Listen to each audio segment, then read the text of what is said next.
our pastor, the Reverend Dr. Howard John Wesley. This is our second installment on a series, Getting Away with Murder. So last week we looked at the David story, and why y'all show up for murder? If we had had a series that said how to love one another, we'd have 12 people. Okay, so I'm just kidding. We're gonna continue in this series, and tonight we are going to travel to the book of Judges in the Old Testament. And Judges is a good book for murder because there's more than one to choose from. So I want to give you a little bit of background before we look at our text for tonight. So we have the books of Joshua and Judges, and we often talk about them together because they both are concerned with the Israelites' entry into the land. And it's important that we look at them together because these two books are in dialogue with each other. They both are talking about the Israelites getting out of the wilderness and into the land of promise. So remember, we have the Israelites end up in Egypt. Joseph goes into Egypt, then his family follows him. They are prolific. Then a new Pharaoh comes on the scene. He's not crazy about all of these Israelites. They're enslaved. They cry out to God. God delivers them, and then they spend an extended period of time in the wilderness. Joshua and Judges is about them crossing into that land. And Joshua and Judges talk about similar things, but they do it very differently and give us two very different pictures of what happened. So in Joshua, you get the sense that everybody was unified, everybody did what they were supposed to do for the most part, and they went in and they did it. But when you get to the end of Joshua, so it starts off very idealistic, very nationalistic. By the time you get to the end of Joshua, it says something like, well, what had happened was not everybody possessed the land that God gave for them. So we see that the reality is a little different, that people did not fully step into what God had for them. So when we come then to the book of Judges, instead of seeing a unified nation, we get stories about groups of tribes. So one of the things you want to remember about Israel is that it's a nation, but it is a nation comprised of 12 tribes. And what we know about Israel and about human beings is sometimes the unions that we form don't always last. Let's just look at current events. We say, wouldn't it be a good idea if we all came together and pooled our resources and supported one another? Well, it works until it doesn't. And sometimes in times of stress, you begin to see where the fault lines are, right? So we're the United States of America, but there's still a north and a south and an east and a west, all right? So what we'll see then when we move into the book of Judges is that sometimes we're talking about specific tribes as opposed to all of the people.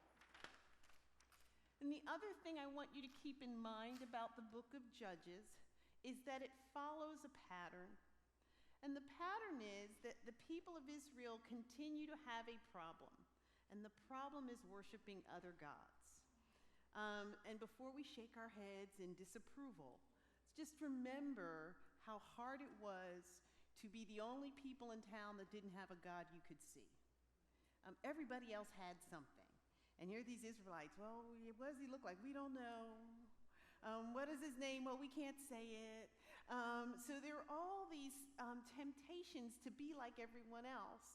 And Israel, to their credit, was never saying that we're not going to worship our God. Like, we're going to worship God, and then we're just going to do a little bit of Asherah on the side, or a little Baal. Every now and then, mix in a little of that and a little of this. And that is exactly what we do, right? We're Christians and we worship God, but we mix it up a little bit depending on where we are or what's available to us, or I'm just being honest. And so God did not like it. And so what happens in the pattern is that the Israelites worship other gods.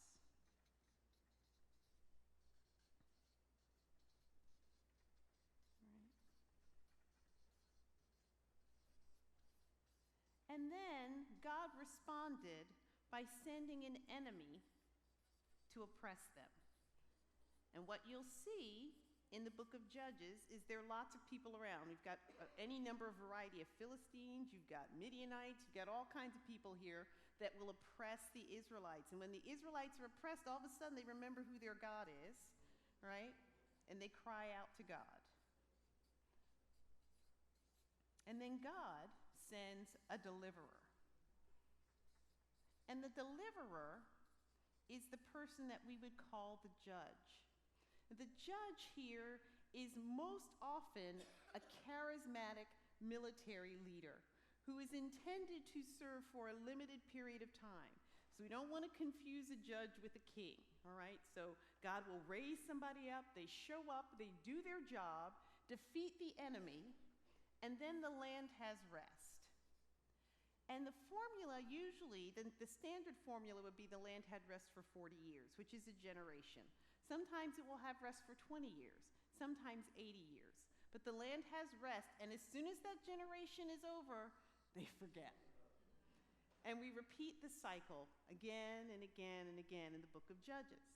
Now, one of the things that most scholars would say is that it's not really a cycle so much as it is a downward spiral.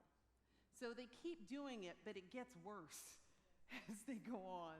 So that by the time we get to the end of Judges, we're in a place where this is a community in chaos, all right? So we begin the book of Judges with these charismatic leaders, and by the time we get to the end, we're in a situation where the system doesn't work anymore, all right? So that's just a little background for the book of Judges, and now we're going to get to the story of the murder in Judges chapter 4. Okay, so this is our basic pattern. This is what we expect to see. Okay, so let's look now at Judges chapter 4.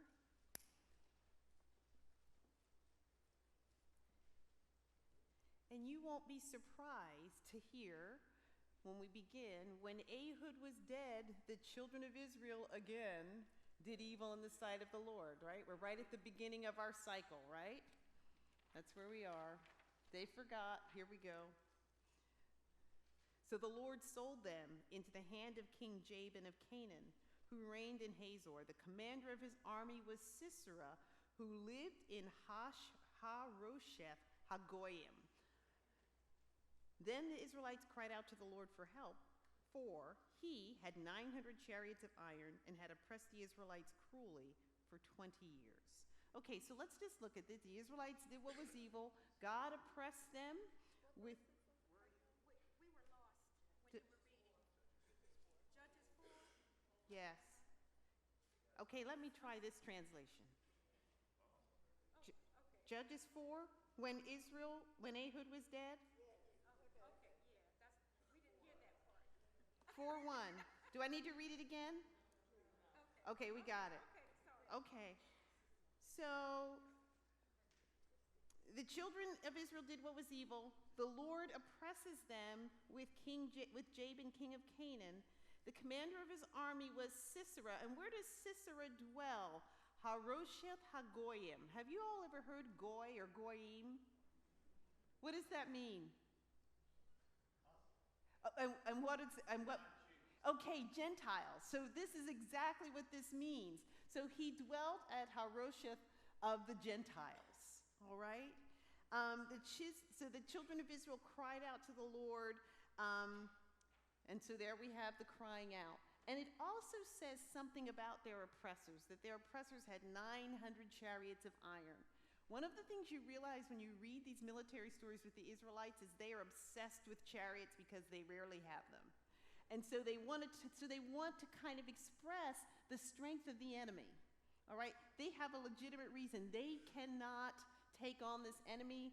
He has chariots of iron. What we know from this period is that many of Israel's enemies, including the Philistines, had access to iron and to metal. And they made sure that their enemies did not. All right? So this is a big deal. Now we get to the story itself. Now Deborah, a prophetess, the wife of Lapidoth, was judging Israel at that time. And she would sit under the palm tree of Deborah between Ramah and Bethel in the mountains of Ephraim, and the children of Israel came up to her for judgment. Then she sent and called for Barak, the son of Abinoam from Kadesh and Naphtali, and said to him, "Has not the Lord God of Israel commanded, go and deploy troops at Mount Tabor? Take with you 10,000 men of the sons of Naphtali and of the sons of Zebulun, and against you I will deploy Sisera, the commander of Jabin's army, with his chariots and his multitude at the river Kishon, and I will deliver him into your hand." So we get a lot of information here. So remember, we have the book of Judges. So the first person that we get introduced to, or the lead person here, is Deborah, who's described as a... And what is she doing? Judging. Okay? So she's got at least 2 jobs, all right? She's called a prophetess, but she's actually judging. Now, this is interesting because of all the judges in the book of Judges, we rarely see them judging. But that is exactly what Deborah is doing. She's adjudicating between people who would come to her, and the tree is the place where they would come for gathering. So this is of great significance to me because when I visited South Africa, one of the things I learned is that a tree would have been a place where people came for judgment. So I'm wondering about how far back this tradition goes and how widespread it would be that this is the place you come, people come to you, and this is where judgment takes place. So Deborah's sitting there, and from that position where she is judging and adjudicating, she calls for Barak. And he comes and she gives him a word. God says, "You're supposed to go do this," right? She does it in the form of a question. She says, "Will I not? Won't I deliver him into your hand?" All right? So Barak says, "If you will go with me, then I will go. But if you will not go with me, I will not go." Okay, $64,000 question. Why does he do that? Please come to the mic, because I had people get me on Sunday. Why does he say that?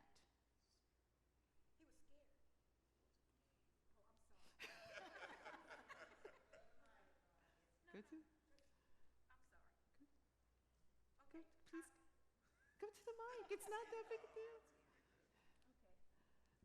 Want me to go to the mic? Yes, please.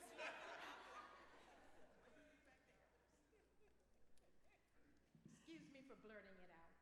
But I believe that Barak was scared to go into battle without Deborah because he was aware of Deborah's skills and he knew that she was anointed of God. Okay, so he was afraid, perhaps, maybe because he had faith in her? Yes. Okay. I think he had more confidence in her than he had in himself. Okay, all right, good. Any other possibilities?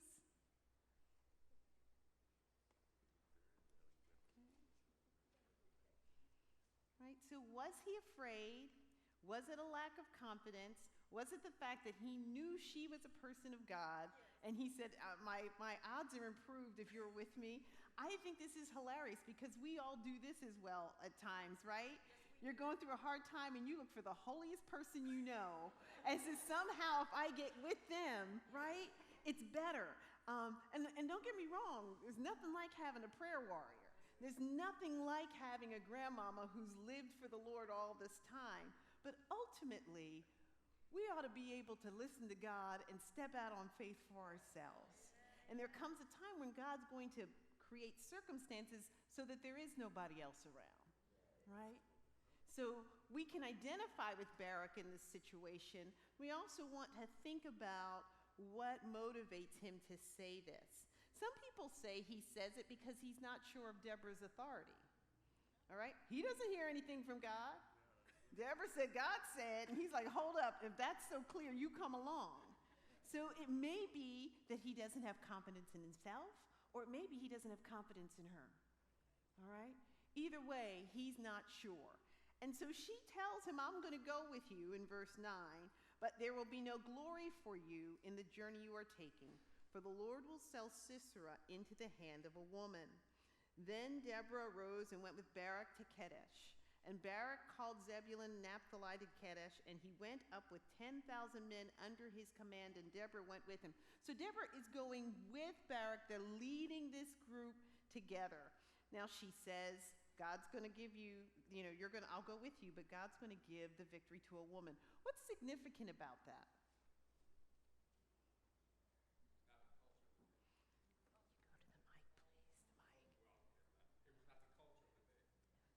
Could you please go to the mic? He said it's not the culture of the day. Do not be a codependent, all right? Everybody can, if God has given you the ability to get up and go, let's get up and go. I would think that was not the culture of the day. Say more. For the woman to be the victor, during the war. Okay, so thank you for that. So women didn't fight, right? So it would have been men's place to fight. And so this whole idea of a woman getting the glory would have been especially significant for him. All right? So that's what happens in verses 1 through 9. We have this scenario with this army moving towards battle. And then in chapter, yes? That feels like one of those moments like in the book of Ruth, where Ruth's uncle said, if you don't do this thing that the Lord has got you ready for at this point, someone else will do it. The Lord will raise someone. It kind of feels like one of those moments where he had his moment to have his confidence in God, and he didn't. And God said, well, I can. We can still work this. It just won't work through you. Yes, that's good. I think you're thinking about Mordecai and Esther. Yes, and that's right. But he says, if you don't do it, someone else will come along. I think that's a really good connection there. So that's what we have in those first 10 verses. Then in verse 11, the scenery shifts. So we get another. So meanwhile, in this area, we have Heber the Kenite or Kenite of the children of Hobab, the father-in-law of Moses, we'll come back to that, had separated himself from the Kenites or Kenites and pitched his tent near the terebinth tree at Zanaim, which is beside Kadesh. So Heber belongs to a group of people called the Kenites. The Kenites, these would have been people who were metalsmiths. All right, now, if you know how to be a metal worker, you're of value to everyone. And so this group of people, they were like Switzerland. They were neutral, all right? They kind of stayed in the middle because anybody who had metal, they would help you make your weapons. And so no one messed with them, all right? They had this place of neutrality. And we also get mention of Heber, who was of the children of Hobab, father-in-law of Moses. Who is that? Moses' father-in-law was named Jethro, and here we see a tradition where he has a different name. So we have two traditions. In one he's called Hobab, and one he's called Jethro. All right? So they reported to Sisera that Barak, son of Abinoam, had gone up to Mount Tabor. So Sisera gathered all his chariots, 900 chariots of iron, and all the people who were with him from Harosheth Hagoyim to the river Kishon. Second time we got 900 chariots of iron. All right, so we're switching back to the battle. And Deborah tells him, this is the time. Up, for this is the day the Lord has delivered Sisera into your hands. Has not the Lord gone out before you? So Barak went down from Mount Tabor with 10,000 men. The Lord routed Sisera and all his chariots and all his army with the edge of the sword before Barak. And Sisera alighted from his chariot and fled away on foot. But Barak pursued the chariots and the army as far as Harosheth Hagoyim, and all the army of Sisera fell by the edge of the sword. Not a man was left. Okay, this is something we see often in military stories, that when people are following God and doing what God tells them to do, that the battle is won in some miraculous way. So he goes in with his 10,000 men on foot against 900 chariots, but it is God who routs the army. God delivers the army into their hand. We get this language a lot in the Deuteronomistic history, in these books of Joshua and Judges, and in Samuel as well. This sense then that God is doing the work, and not a man was left with the exception of Sisera, who fled away on foot to the tent of Jael, wife of Heber the Kenite. So He goes there. Why? There's peace between Jabin and these people. In fact, we think all of these people, as I said before, had good relationships with the Canaanites or Kenites. So Sisera runs to Switzerland, to neutral territory, and the text tells us that Jael came out to meet him. All right? So he doesn't come to her tent and say, "Let me in." She comes out to meet him and says, "Turn aside. Turn aside, my Lord, turn aside and do not fear." She invites him in. She knows that he is running for his life, and she covers him with a blanket.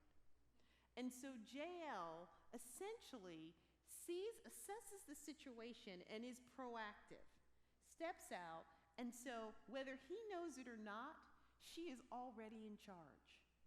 All right? Because it would not have been her place necessarily to step out of the tent and invite a strange man in. All right? She goes out, invites him in, and covers him with a blanket. All right? Then he asked her for some water. He says, "Please give me a little water to drink, for I am thirsty." And what did she do? What did he ask for? What did she give him? Okay. So the text is trying to tell us, if you want to read this in a literary sense, he's not going to get what he came for. He came for safety. That's not what he's going to get. All right? He's coming for water, and she gives him milk. And what does milk do? Makes you sleepy. This man's been fighting for his life, running God knows how long. He is desperate for something to drink. She gives him milk, and he goes to sleep. But before he goes to sleep, he tells her, "Stand at the door of the tent, and if any man inquires of you and says, 'Is there any man here?' you shall say no." Right? So he feels safe, he feels protected, he's covered, he's had something to drink. He tells her what to say, and he goes to sleep. Okay? Why are you all laughing?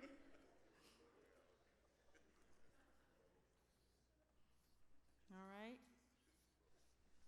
Jael.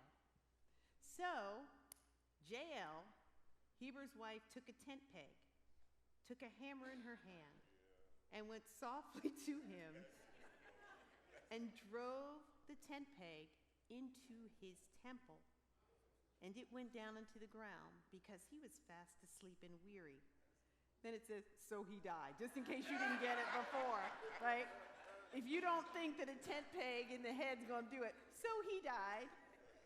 And then, as Barak pursued Sisera, Jael came out to meet him. She came out a second time and said, "Come, I will show you the man whom you seek." And he went into her tent, and there lay Sisera dead with a peg in his temple. So I want you to pay attention to the repetition. At both times, this woman is proactive. What is her motive for murder? What's her motivation? Anybody want to guess?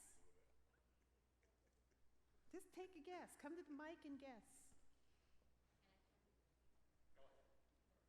So didn't her husband report to Sisera that, I'm sorry, I lost his name here, that the other guy went to the mountain, like, to bring his troops to fight them, basically? So they were supposed to be Switzerland, but I thought the husband reported that.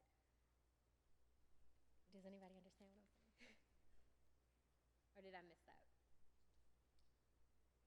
So they said in verse 12, and they reported to Sisera that Barak, the son of, can't pronounce that name right, had gone up to Mount Tabor. Was it her husband that had did that, or no? No, that's not her husband. Okay. Okay. But let's just hang. So, is it possible? So you're wondering if her family has some stronger connection with the Israelites, perhaps? Is that where you're going? I think I might have misread it, but okay. Yeah. Okay. But I'll go with what you're saying. Okay. All right. Any other possibilities? She wanted to curry favor with the bigwigs in Israel. She wanted to curry favor with the bigwigs in Israel. Killed her army. Okay. In verse 9, says Deborah prophesied to Barak, Yes. Barak, that he would can't find it, okay. Sell Sisera into the hand of a woman. So it was prophesied. Okay, so you're saying that maybe Jael heard that? No, it was just, God had told Deborah that it was going to happen. It was just a fulfilling of the prophecy. Okay, but from Jael's perspective, why would she have done it? She was used by the Lord. She was what? Used by the Lord. Okay, she was used by the Lord. What did you want to say? Um, You're at the mic. Go ahead. I was wondering if maybe because she was part of Switzerland and they curried favor with both sides, they lost their biggest purveyor of weapons, maybe, or of iron products. This was an opportunity maybe to get a new customer in Israel. She was doing business. I love that. I love that.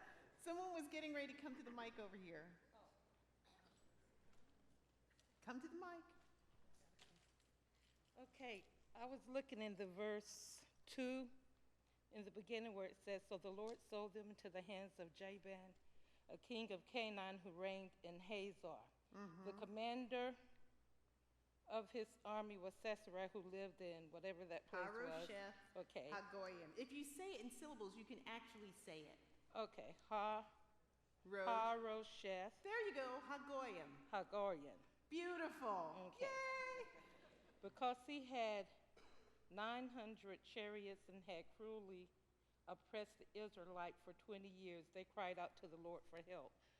So it seems like, because she was part of the one with the Hazor when you read Hazor, Jabin, king of Hazor, and in verse, 17 and 18, it speaks about where she was, her husband, I guess the family was part of that. So she knew, because the Lord had to find somebody, and she knew the history. Because, Okay, work it out, sister. I'm assuming she knew the history based on her husband telling her the history. Okay. And Okay. when she saw that opportunity based on what she had been told by her husband, she seized the opportunity, and the Lord used her to help him. Okay. Okay.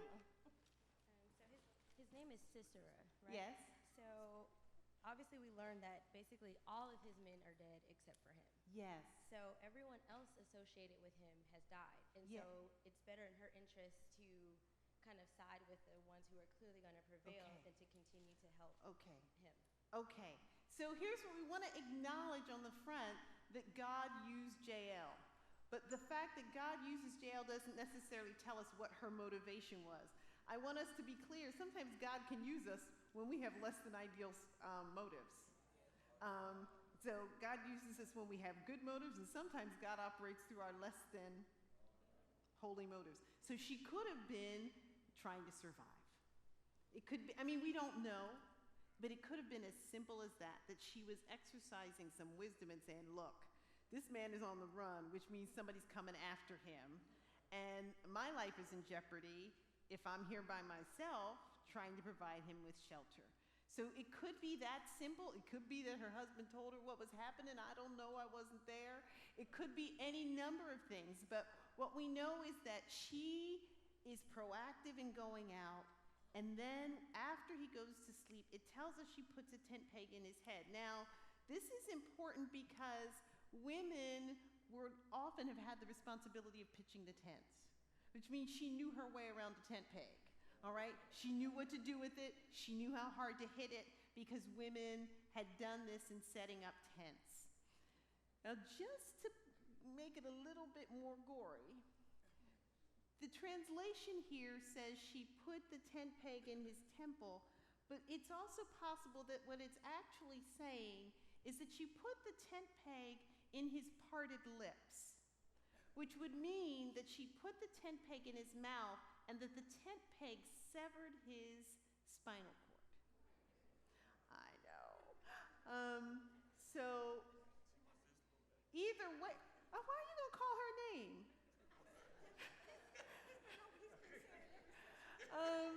So either way, this man met a grisly death. Either way. And we have, I always tell this story. So Jael means, we know El. Anybody remember El? What does El mean? God. It's what we call a theophoric element. Daniel, Michael, anybody with an L, that part is God, all right? So this is actually an abbreviated form of God's personal name, Yahweh. So essentially saying Yahweh is God, all right? It's a beautiful name. And we have friends that name their daughter Jael, and our joke was, don't go to sleep in that house, right? Because you don't know what's going to happen. It's a pretty name, but we're not staying, okay? So here she kills him and then lets the pursuers know what she had done. Now, what makes Judges 4 really interesting is that it's one of the few places in the Bible. It's interesting for a lot of reasons. We have Deborah, who is a judge, a woman judge. She's also a prophetess. We have Jael, who's featured prominently. But it's also one of the few places in the Bible where we have a narrative account followed by a poetic account. All right? So if you think about the Exodus story, we have a narrative account of the Israelites crossing the sea in chapter 14, but it's followed by the Song of the Sea. And every time we have these instances, based on the language, we know that the song or the poetry is older than the narrative. All right? So that Judges 5 and Exodus 15 are some of the oldest pieces of scripture that we have. And so we get this beautiful poem, but if you know anything about poetry, it's really hard to translate. So it begins by saying, Deborah and Barak, the son of Abinoam, sang on that day. So the verb here is feminine. So Deborah is the one who's singing. And then it says, when leaders lead in Israel. It's a strange line. It has something to do with long hair. So another translation is when locks are long in Israel, all right? So something about hair flying free. And so some people thought, well, maybe that means that would have been women, but princes would have had long hair. So we don't know whether this is a feminine or masculine reference. But the poem gets divided up into these three sections, and I want to have a little time to look at the last section. Verses 1 through 12 praise God and then praise the heroes of the battle. So it begins when leaders led or lead in Israel, when the people willingly offer themselves, bless the Lord, which is ironic because Barak doesn't willingly offer himself. Hear, O kings, give ear, O princes. Even I will sing to the Lord. I will sing praise to the Lord God of Israel. Now look at what happens in 4 and 5. Lord, when you went out from Sisera, when you marched from the field of Edom, the earth trembled and the heavens poured. The clouds also poured water. The mountains gushed before the Lord.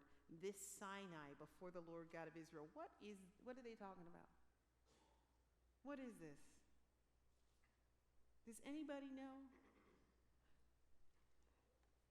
So one of the things poetry does is create or evoke images. So we were supposed to be talking about battle, right? When you went out from Seir, when you marched from the field of Edom, earth trembles, heavens poured, clouds poured water, mountains gushed. What is this?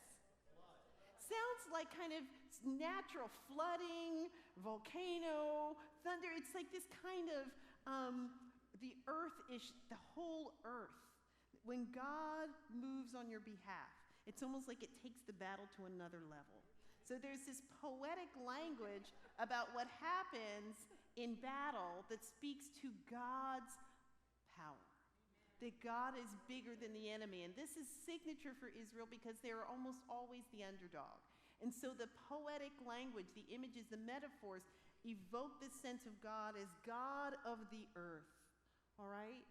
You have 900 chariots, but we've got God, all right? And the sense then that this God is always greater than these other things, all right? Then it moves on to talk about the people who are the leaders. And it mentions, this is so wonderful, it mentions Jael in verse 6, and then it mentions Deborah in verse 7, all right?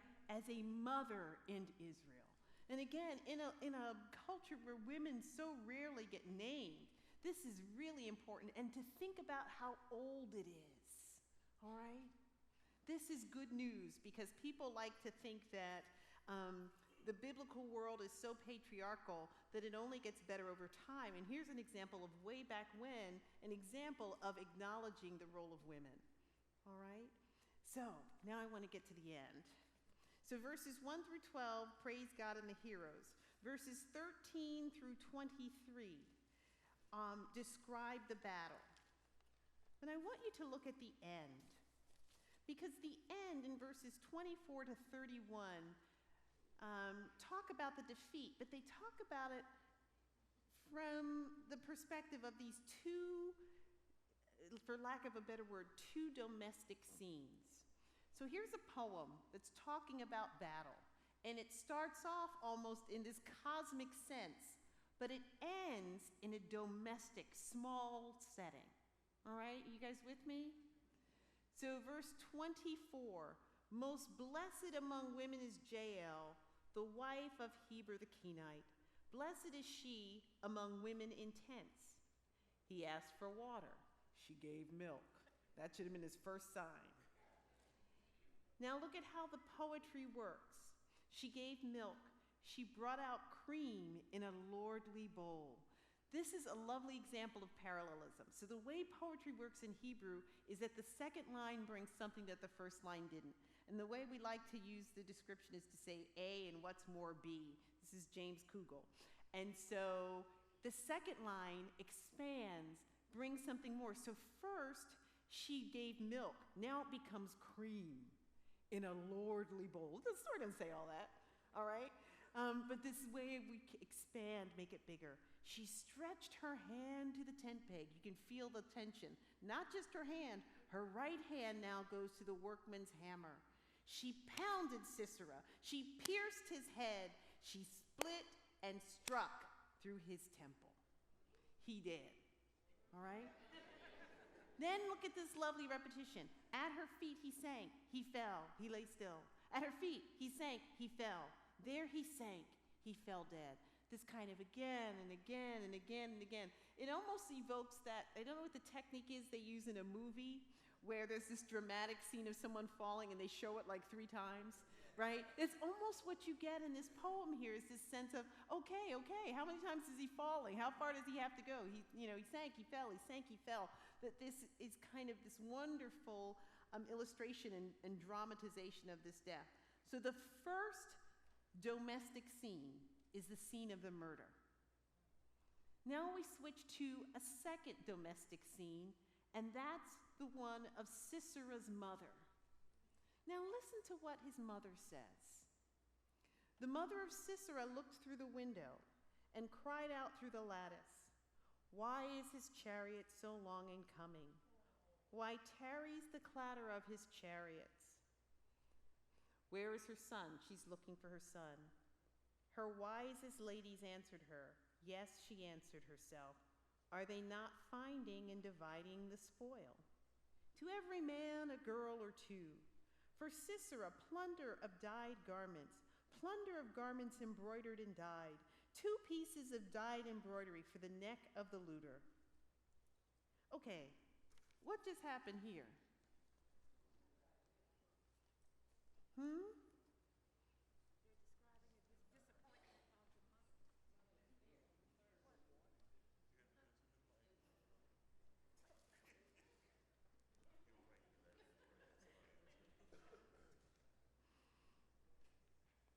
I think this portion of the poem is describing the disappointment of Sisera's mother, because she expected him to be a champion in battle and to take the loot and divide the spoil and have all of these, the loot and garments and everything. So he's not, stay there for a second. So he hasn't come home, like where is he? Well, he's out now with his plunder. Yes. And what is the plunder? Well, the plunder was for the enemy to have fallen, but instead the whole army is dead and she doesn't know it. Okay. What is it, how would, in the poem, what are the things that are described as the plunder? What is it that the men? Women. So let's be clear. Oh, sorry, Doris said y'all better go. Okay. All right, please, everyone goes. So I want to be clear. What is being described here?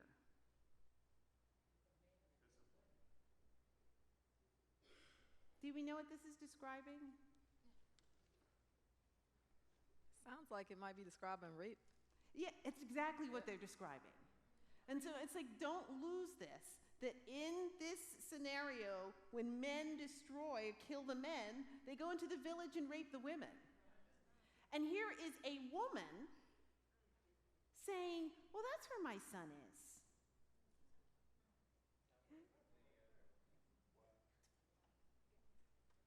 Come to the mic, please. Don't look at each other, just both of y'all come. Yeah, there's my boy out there raping the women of the army he just defeated. Yeah. Lovely sight. Yeah. Come on.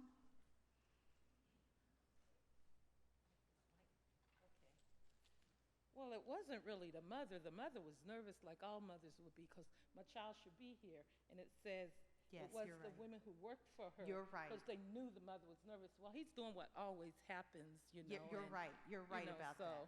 So it was the women. It was, yeah, it was normal because the women were nothing. That was meant, we were nothing back then, so, Yes. except for So that purpose.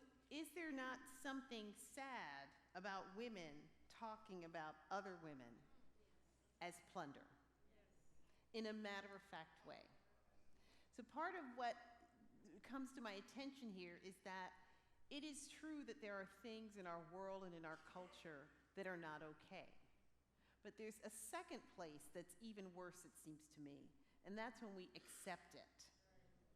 When it just becomes par for the course, so that women would be saying, well, you know what he's doing.